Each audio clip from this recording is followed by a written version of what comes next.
Hi friends, मैं हूं आपका फ्रेंड नमीश निगोतिया एडवोकेट और आप देख रहे हैं लीगल एडवाइस फॉर एवरीवन। दोस्तों, एंटीसिपेटरी बेल आप सभी जानते हैं, जिसे प्री अरेस्ट बेल भी कहते हैं। Section 438 of the code of criminal procedure में सेशन कोर्ट को या ऑनरेबल हाई कोर्ट को पावर से एंटीसिपेटरी बेल ग्रांट करने की। आज के इस वीडियो में हम डिस्कस करेंगे कि क्या एक बार एंटीसिपेटरी बेल ग्रांट हो जाने के बाद उससे डिसमिस किया जा सकता है। इस बारे में सबसे लेटेस्ट 4 ऑनरेबल सुप्रीम कोर्ट के रिपोर्टेबल जजमेंट्स भी आज के इस वीडियो में हम डिस्कस करेंगे। इससे पहले मैं निवेदन करूं कि यदि आपने मेरा चैनल सब्सक्राइब नहीं किया है तो मेरा चैनल सब्सक्राइब कर लीजिए, और यदि आपको मेरे वीडियोस पसंद आए तो उनको लाइक और शेयर जरूर कीजिए। दोस्तों, section 438 of the code of criminal procedure anticipatory bail के बारे में बताता है। वो ये कहता है कि यदि किसी ऑफेंस में अरेस्ट होने का डर हो, तो एंटीसिपेशन हो कि मैं अरेस्ट हो सकता हूं, तो वो एक्यूज्ड एंटीसिपेटरी बेल लगाता है। एंटीसिपेटरी बेल सीआरपीसी में कहीं भी डिफाइन नहीं है, लेकिन एंटीसिपेशन ऑफ अरेस्ट मतलब गिरफ्तार होने के अंदेशा को जमानत जब लगाई जाती है उसे एंटीसिपेटरी बेल कहते हैं। मैं सेक्शन 438 सीआरपीसी पढ़ना चाहूंगा। When any person has reason to believe that he may be arrested on an acquisition of having committed a non bailable offence, he may apply to the High Court or the Court of Session for a direction under this section, and that court may, if it thinks fit, direct that in the event of such arrest he shall be released on bail। इसका क्या मतलब हुआ दोस्तों? इसका ये मतलब हुआ कि किसी पर्सन को ये कारण है या अंदेशा है कि वो किसी नॉन बेलेबल ऑफेंस में किसी पुलिस अधिकारी द्वारा अरेस्ट किया जा सकता है, तो वो हाई कोर्ट के सामने या कोर्ट ऑफ सेशन के सामने एंटीसिपेटरी बेल लगाएगा, और यदि कोर्ट को लगता है कि उसको बेल दी जानी चाहिए तो कोर्ट बेल ग्रांट कर सकती है। क्वेश्चन ये है आज के इस वीडियो में कि वो कौन से लेटेस्ट जजमेंट है जहां एक बार हाई कोर्ट ने एंटीसिपेटरी बेल ग्रांट कर दी पर सुप्रीम कोर्ट ने उन्हें खारिज कर दी। तो उन 4 लेटेस्ट जजमेंट्स को हम जानेंगे। सबसे लेटेस्ट जजमेंट है 24 ऑफ फरवरी 2023 को डिलीवर हुआ। जी हाँ, 4 दिन पहले ही जजमेंट हुआ। केस का नाम है directorate of enforcement versus M Gopal Reddy. इस केस में क्या हुआ कि जो एक्यूज थे एम गोपाल रेड्डी, वो स्टेट ऑफ मध्य प्रदेश के एडिशनल चीफ सेक्रेटरी थे। कोई टेंडर को डिस्ट्रीब्यूशन को लेकर डिस्प्यूट था। एक फर्म मैसर्स मंटेना कंस्ट्रक्शन को जो टेंडर्स दिए गए थे वो इलीगल दिए गए थे, इसकी जांच करने के लिए डायरेक्टरेट ऑफ एनफोर्समेंट ईडी ने जांच शुरू करी। जो एम गोपाल रेड्डी थे उन्होंने हाई कोर्ट में एंटीसिपेटरी बेल के लिए अप्लाई किया। एंटीसिपेटरी बेल ग्रांट हो गई, लेकिन ये डायरेक्टरेट ऑफ एनफोर्समेंट, जी हाँ ED through government, honourable Supreme court में स्पेशल लीव पिटीशन लगाई। ऑनरेबल सुप्रीम कोर्ट ने कहा कि सेक्शन 45 2002 का जो एक्ट है जिसके तहत ईडी कार्रवाई करती है, उसमें एंटीसिपेटरी बेल लेने के लिए हाई कोर्ट एम्पावर्ड नहीं है। इसलिए ऑनरेबल सुप्रीम कोर्ट ने एंटीसिपेटरी बेल को खारिज कर दिया। आज का हमारा दूसरा बड़ा इंपॉर्टेंट जजमेंट है।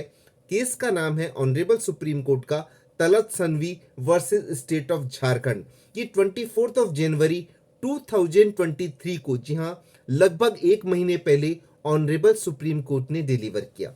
इस केस में क्वेश्चन ये था ऑनरेबल सुप्रीम कोर्ट के सामने कि क्या विक्टिम कंपनसेशन दिए जाने के बाद एंटीसिपेटरी बेल ग्रांट की जा सकती है।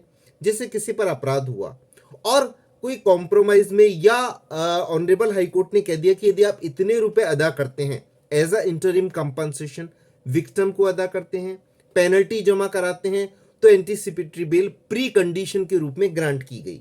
ऐसे में ये क्वेश्चन ऑनरेबल सुप्रीम कोर्ट के सामने आया। ऑनरेबल सुप्रीम कोर्ट ने कंसिडर किया कि section 357 of the code of criminal procedure में कंपनसेशन का तो प्रोविजन है, पर वो है कब, सेंटेंस होने के बाद फाइन का प्रोविजन है। इसलिए प्री विक्टिम कंपनसेशन मतलब बेल की स्टेज पर विक्टिम को कंपनसेशन देकर बेल ग्रांट किया जाने का कोई प्रोविजन नहीं है। इसलिए सुप्रीम हाई कोर्ट ने तो बेल ग्रांट कर दी, पर ऑनरेबल सुप्रीम कोर्ट ने ये कह कर के बेल खारिज कर दी। इसकी फाइंडिंग दी, the court opined that the objective is clear that in cases of offence against body compensation to the victim should be methodologically for redemption. Similarly, to prevent unnecessary harassment, compensation has been provided where meaningless criminal proceeding has been started. Such a compensation can hardly be determined at the stage of grant of bail. इसका मतलब यह है ऐसा compensation bell की stage पर determine नहीं किया जाना चाहिए। और इस तरह हाई कोर्ट ने जब बेल ग्रांट की तो ऑनरेबल सुप्रीम कोर्ट ने उस बेल को खारिज कर दिया। ऑनरेबल सुप्रीम कोर्ट के सामने एक और बड़ा महत्वपूर्ण केस आया। केस का नाम है सुमिता प्रदीप वर्सेस अरुण कुमार सीके। ये केस डिसाइड हुआ 21 अक्टूबर 2022 को। जी हाँ, 21 अक्टूबर 2022 को ये केस डिसाइड हुआ। इसमें अपीलान जो थी वो विक्टिम की मदर थी। ये केस था सेक्शन 354 और पॉक्सो एक्ट के अंतर्गत। जी हाँ, prevention of children from sexual offences act के अंतर्गत ये केस आया। इसमें क्या हुआ, एक रिलेटिव ने, एक मामा ने अपनी भांजी के साथ कुछ बैच टच किया, किसिंग करने की कोशिश करी, गलत हरकत करने की कोशिश करी। इस पर ऑनरेबल हाई कोर्ट के पास जब ये मामला गया तो ऑनरेबल हाई कोर्ट ने बेल ग्रांट कर दी। वो बच्ची बड़ी होनहार थी, बहुत इंटेलिजेंट बच्ची थी, उसके एडवर्स इफेक्ट पड़ा उसकी पढ़ाई पर।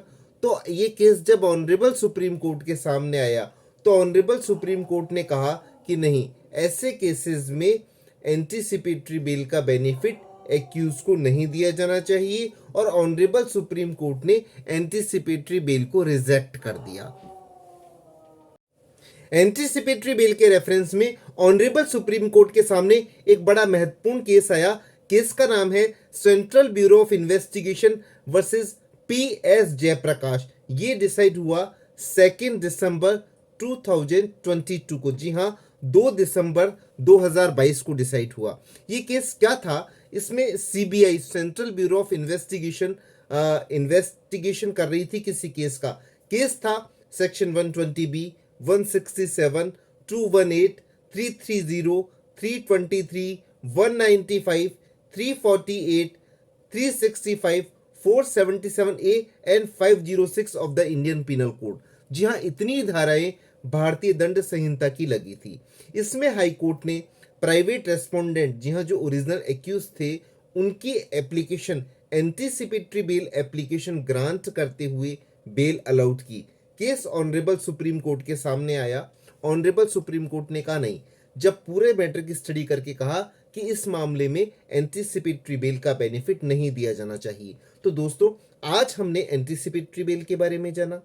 कब एंटीसिपेटरी बेल ग्रांट करते हुए भी anticipatory bail honourable Supreme court द्वारा रिजेक्ट की जा सकती है। उनके हमने सबसे लेटेस्ट जजमेंट्स के बारे में जाना और एक जजमेंट तो बस 4 दिन पहले ही, जो फर्स्ट जजमेंट मैंने डिस्कस किया वो 4 दिन पहले ही ऑनरेबल सुप्रीम कोर्ट ने डिलीवर किया।